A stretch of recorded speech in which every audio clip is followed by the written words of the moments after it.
welcome to my channel. Subscribe, listen, and enjoy my stories every day. The kitchen is bathed in the soft morning light when I walk in, groggy and still shaking off the remnants of sleep. I freeze, my eyes locking onto the center of the table where a massive bouquet of flowers sits, vibrant and full of life. The sight is so out of place it feels like a glitch in my reality. "Good morning," Julia's voice comes from behind me. I turn to see her standing in the doorway, her cheeks flushed, and her eyes wide with an emotion I can't quite place. Guilt, perhaps. "Morning," I reply, my voice steady despite the turmoil bubbling beneath the surface. "What's this?" I nod towards the bouquet. "Oh, that?" She forces a laugh, a nervous, tinkling sound that sets my teeth on edge. "It's from a friend." Just a friendly gesture. "A friend?" I repeat, my tone skeptical. Julia has never mentioned any friend who would send such an extravagant gift. "Who?" "Just a friend from work," she says quickly. Too quickly. Her eyes dart away from mine, and she busies herself with making coffee, her back to me. I approach the table, examining the flowers. They're beautiful, meticulously arranged with a variety of blooms that suggest a professional touch. "This friend has good taste," I comment, keeping my voice light. "Yeah," she murmurs, her back still turned. "They do." "What's their name?" I press, watching for any telltale signs of a lie. "It's Alex," she says, almost stumbling over the name. "Alex from accounting." "Alex from accounting," I echo, testing the name on my tongue. "Interesting." Julia doesn't respond, and the silence between us stretches thin and taut. I can feel the questions piling up, a storm gathering just beyond the horizon of my mind.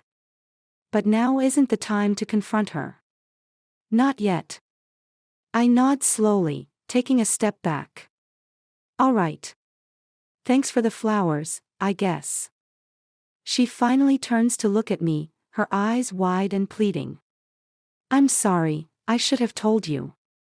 It just slipped my mind." "Sure," I say, forcing a smile. "No big deal." But it is a big deal. It's a huge deal, and the tension in the air is palpable as we move through our morning routine. I can't shake the feeling that something is terribly wrong, that this bouquet is just the tip of an iceberg of lies and deceit. Later, as I sit in my home office, pretending to work, my mind keeps circling back to that bouquet. Alex from accounting. Could it be true? Or is this just a convenient lie to cover up something much more sinister? The thought gnaws at me, refusing to let go. I've always trusted Julia, but trust can be a fragile thing, easily shattered by the smallest doubt. And right now, that doubt is growing, spreading like a dark stain through the fabric of our relationship. I decide to bide my time, to watch and wait. If there's more to this than Julia is letting on, I'll find out. And when I do, I'll deal with it. But for now, I need to act normal, to keep my suspicions hidden. Julia spends the rest of the day acting like everything is fine, but I can see the cracks in her facade. She's jittery, overly attentive, trying too hard to make things seem normal. It's almost painful to watch, knowing that she's hiding something. As night falls and we settle into bed, the distance between us feels insurmountable. I lie awake long after she falls asleep, staring at the ceiling, my mind a whirlwind of thoughts and suspicions. This bouquet might be the beginning of the end, I realize. And as much as it hurts to think that, I know I have to follow this thread, wherever it leads. Because if there's one thing I can't tolerate, it's betrayal. The next morning, as Julia leaves for work, I linger in the kitchen, my eyes once again drawn to the bouquet. I can't help but feel that it's mocking me, a silent testament to the secrets lurking beneath the surface of our lives. I pull out my phone and make a note to investigate Alex from accounting. If Julia thinks she can hide the truth from me, she's sorely mistaken. This is far from over. The next morning, Julia rushes out the door with a terse goodbye, leaving me alone in the house. My mind races as I sip my coffee, staring at the now slightly wilting bouquet on the kitchen table. The vibrant colors seem less cheerful today, almost mocking in their beauty. I set my mug down and approach the flowers, my fingers brushing over the delicate petals. I remember the note. There had to be one. Carefully, I start sifting through the blooms, my heart pounding in my chest. It doesn't take long before I find it, a small, white card nestled among the stems. I pull it out, my hands shaking. To my beloved for a wonderful night. Yours, A. I read the note again, anger and hurt surging through me. A. So it wasn't just a friendly gesture. My mind races, replaying every interaction, every suspicious moment. I have to find this A. Determined, I grab my phone and start making calls. First, to her office, posing as someone from HR needing to verify some details. After a few minutes of pleasantries and bureaucratic nonsense, I get what I need, Alex's full name, Alex Ward. Next, I call my friend Mike, who works in IT and owes me a favor. Mike, I need your help. Can you dig up some info on someone? Alex Ward works in accounting at Julia's firm. Mike hesitates, sensing the gravity in my voice. Sure, man. Give me an hour. While I wait, I decide to do some reconnaissance of my own. I head to Julia's workplace, an unassuming building downtown. I park a block away and walk to a nearby cafe with a clear view of the entrance. From there, I can watch who goes in and out. An hour later, Mike calls back. Got some info for you. Alex Ward, 32, single, moved here 2 years ago. Seems like a decent guy on paper, but there's something off. He's been linked to a few office scandals, nothing concrete but enough to raise eyebrows. Why do you need this, anyway? Julia got a bouquet of flowers from him. There was a note. It's not adding up, Mike. Damn, man. Be careful. If you need anything, just let me know. I thank him and hang up, my eyes scanning the people entering and exiting Julia's building. After what feels like an eternity, I spot Julia walking out with a man. He's tall, well-dressed, and they're laughing. This must be Alex. My blood boils as I watch them, my mind spinning with plans for confronting them. But I force myself to stay put, to gather more information before making any moves. I take a few photos, documenting their interaction. The next few days are torturous. I keep up the facade of normalcy at home, but every moment is spent analyzing every detail, every conversation, every glance. Julia continues to act jittery, her guilt almost palpable. Finally, the weekend arrives. Julia announces she's going grocery shopping, and I seize the opportunity. As soon as she's out the door, I grab the bouquet and the note, determined to find more clues.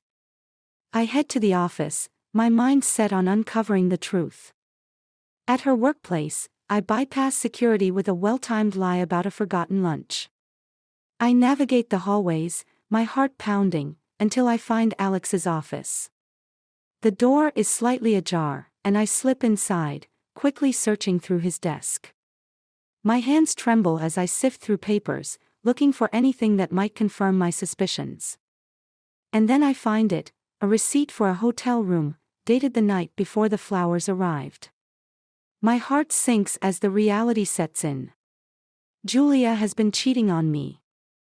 Before I can react, the door swings open, and Alex stands there, surprise and anger flashing across his face. What the hell are you doing in here? I straighten up, the note and the receipt clutched in my hand. I know about you and Julia. His eyes narrow, and he takes a step forward. You have no idea what you're talking about. Really? I hold up the note and the receipt. Explain these.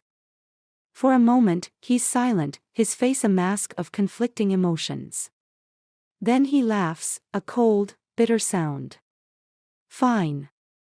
Yes, we've been seeing each other. But it's not what you think. She came to me. She was unhappy. You didn't notice. His words hit me like a punch to the gut. Unhappy. She never said anything. Maybe she thought you wouldn't listen, he retorts. Look, I'm sorry it came to this, but you should talk to her. I leave the office, the weight of his words pressing down on me. I drive home, my mind racing with anger, betrayal, and a gnawing sense of failure. How had I missed the signs? When Julia returns, I'm waiting for her. She enters the kitchen, her smile faltering when she sees the bouquet and the note on the table. We need to talk, I say, my voice barely controlled. She looks at the evidence laid out before her and then at me, her eyes filling with tears. I'm so sorry. I never meant for this to happen. Why, Julia? Why didn't you just talk to me? I tried, she whispers, her voice breaking. But you were always so busy, so distant. And then Alex, he was there for me. I take a deep breath, trying to process everything. I loved you, Julia. I still do. But this. I don't know if we can come back from this. She steps closer, her hands reaching out to me. Please, let's try. I'll do anything. I pull away, the pain too raw, too fresh. I need time to think. I can't do this right now. As I walk out of the kitchen, the weight of the betrayal settles over me like a dark cloud. The bouquet, once a symbol of beauty, now represents the shattered pieces of our life together. And as I close the door behind me, I know this is just the beginning. The road ahead is uncertain, and the path to forgiveness, if it exists, is fraught with challenges.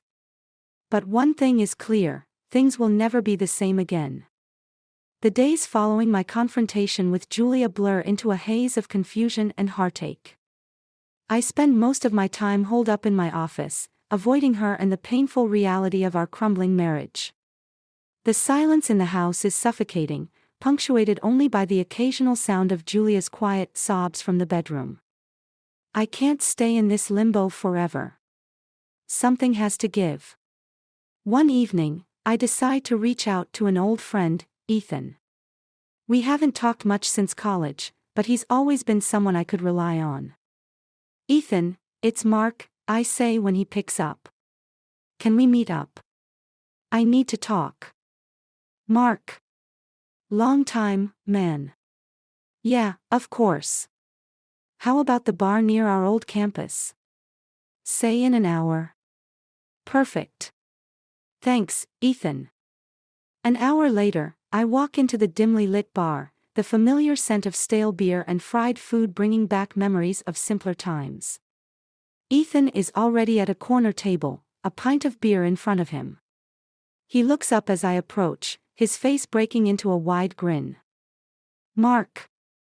It's been too long. He stands and gives me a bear hug.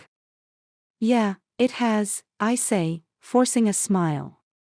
We sit down, and I order a drink, my mind racing with how to start this conversation. So, what's going on?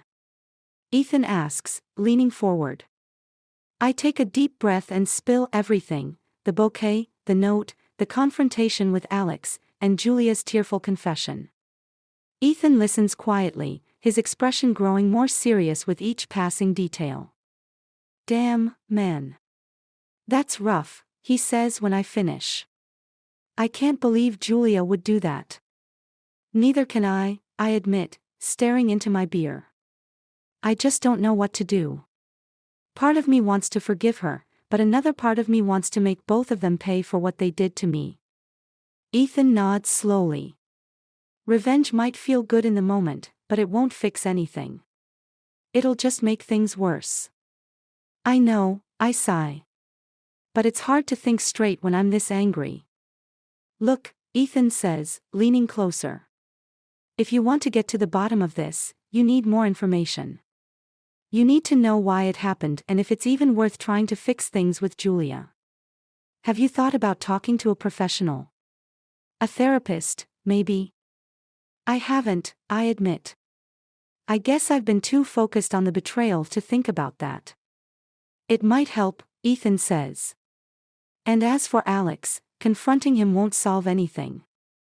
If you really want answers, talk to Julia again, calmly this time. Try to understand what went wrong. I nod, knowing he's right. Thanks, Ethan. I appreciate it. Anytime, man. Just remember, whatever you decide, I'm here for you. We talk a bit longer, reminiscing about old times and trying to lighten the mood. By the time I leave the bar, I feel a bit more grounded, though the path ahead still feels uncertain.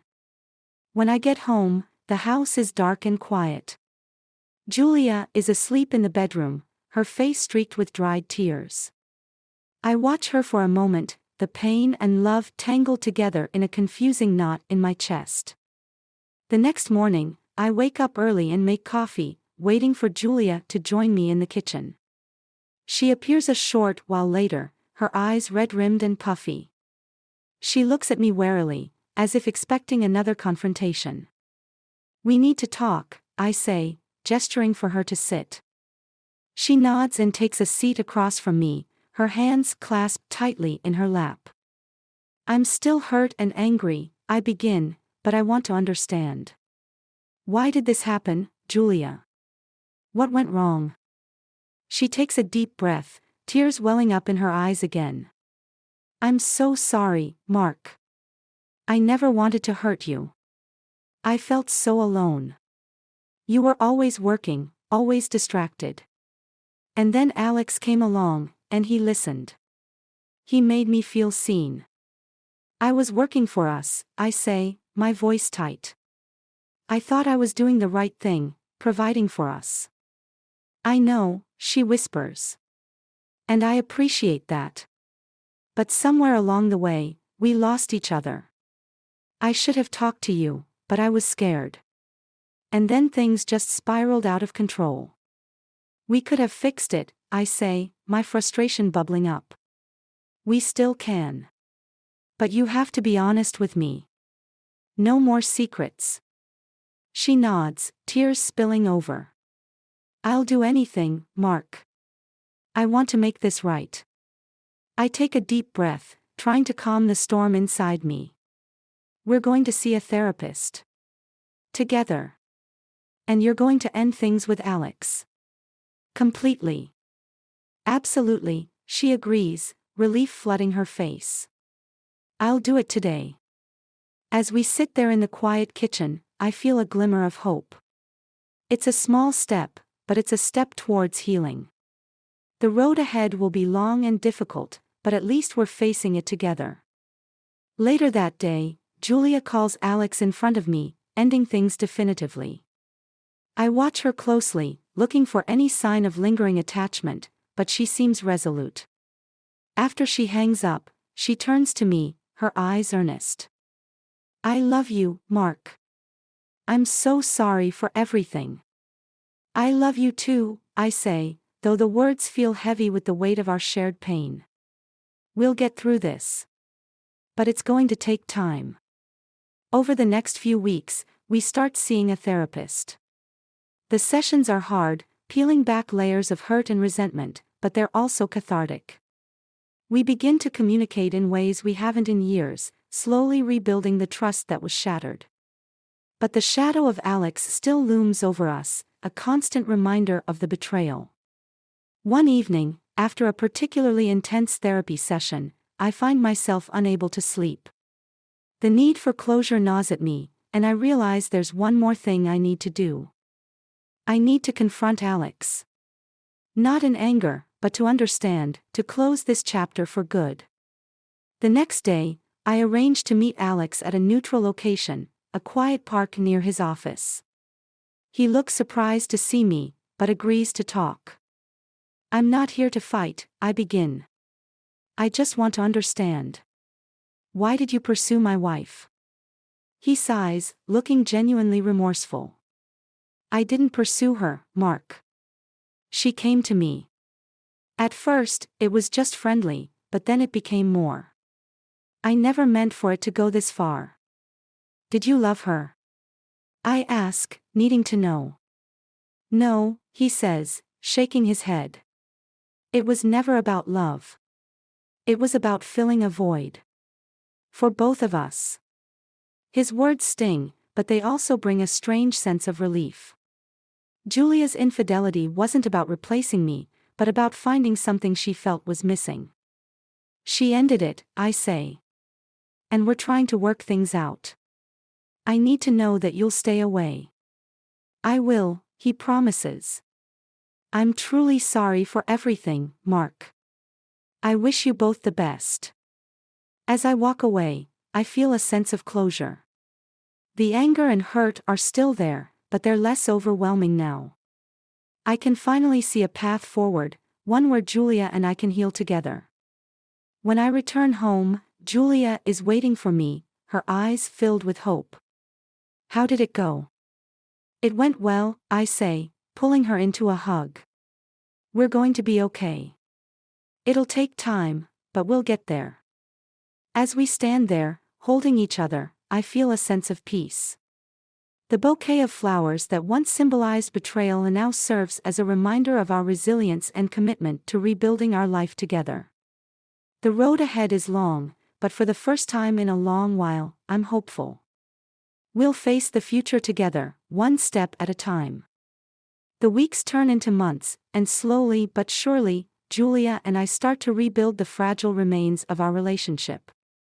The therapy sessions help us communicate better, and for the first time in years, we start to feel like partners again.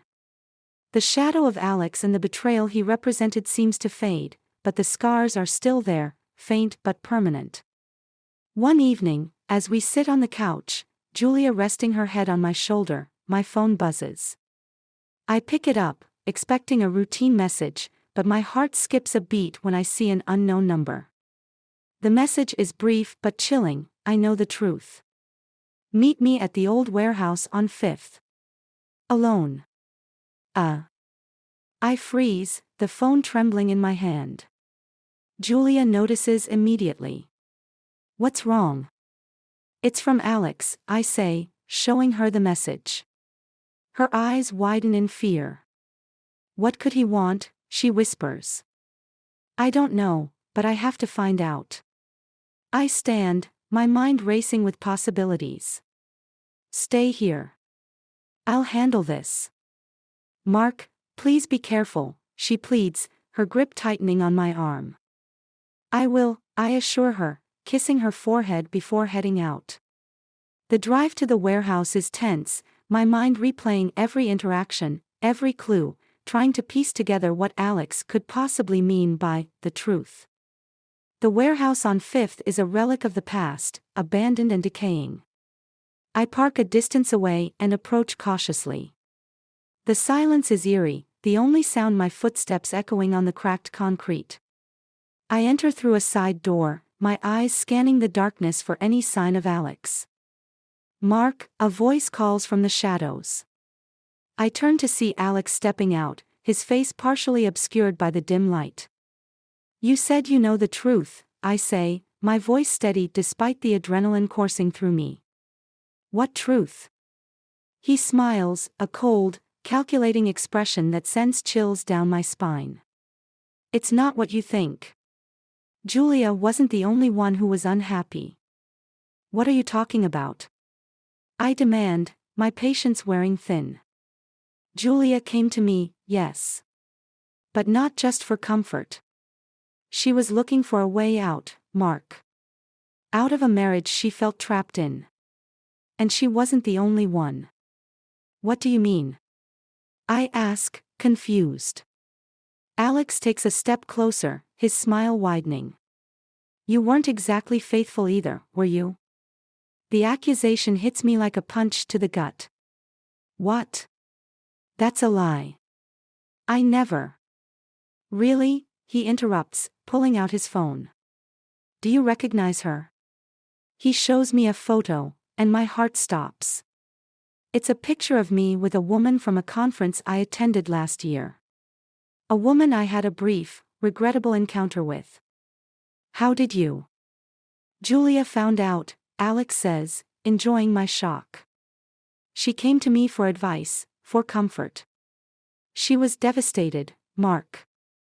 That's what pushed her towards me. My mind reels.